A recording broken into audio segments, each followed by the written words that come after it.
So hello, welcome to my review of Skyzoo, A Dream Deferred. Skyzoo is a Brooklyn-based MC who dropped the album Salvation back in 2009. This is his sophomore effort.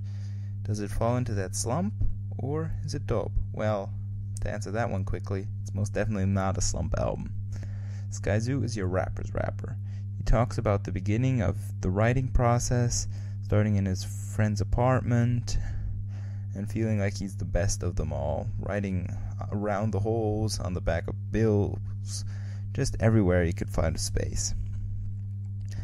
And he has this subtle wordplay and rhymes as if it was nothing. His flow is spot on, and technically he definitely brings the goods, especially in the lyrics, rhymes, metaphors, wordplay, and just the witty line department.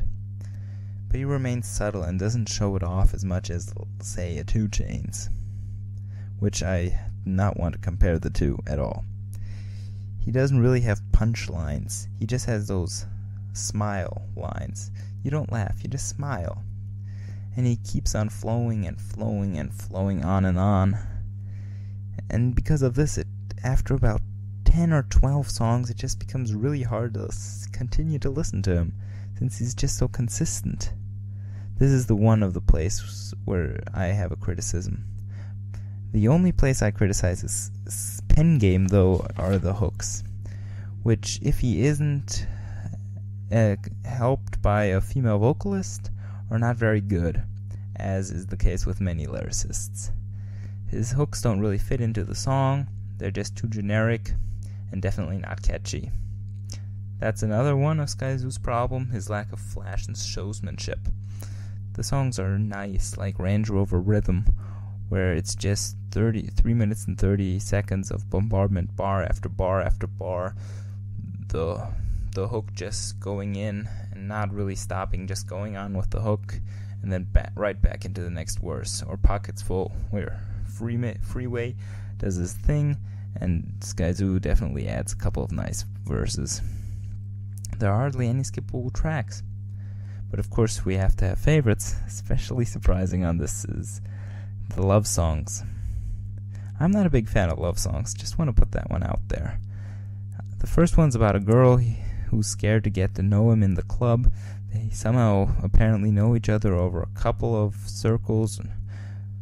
She just doesn't want to get involved, and it ends up with them spending the night together.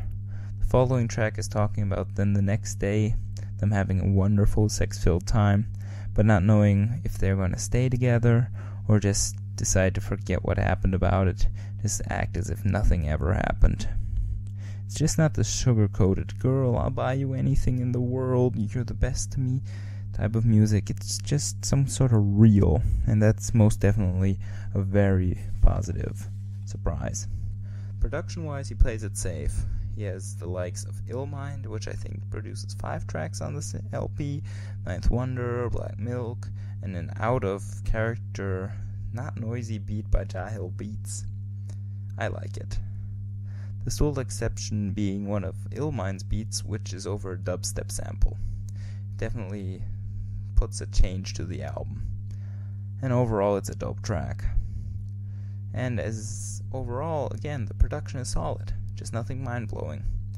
I just find that sums up the album extremely well. It's rock solid, but not mind-blowingly awesome. And that's in every aspect. So, 4 out of 5. Let me know what you thought.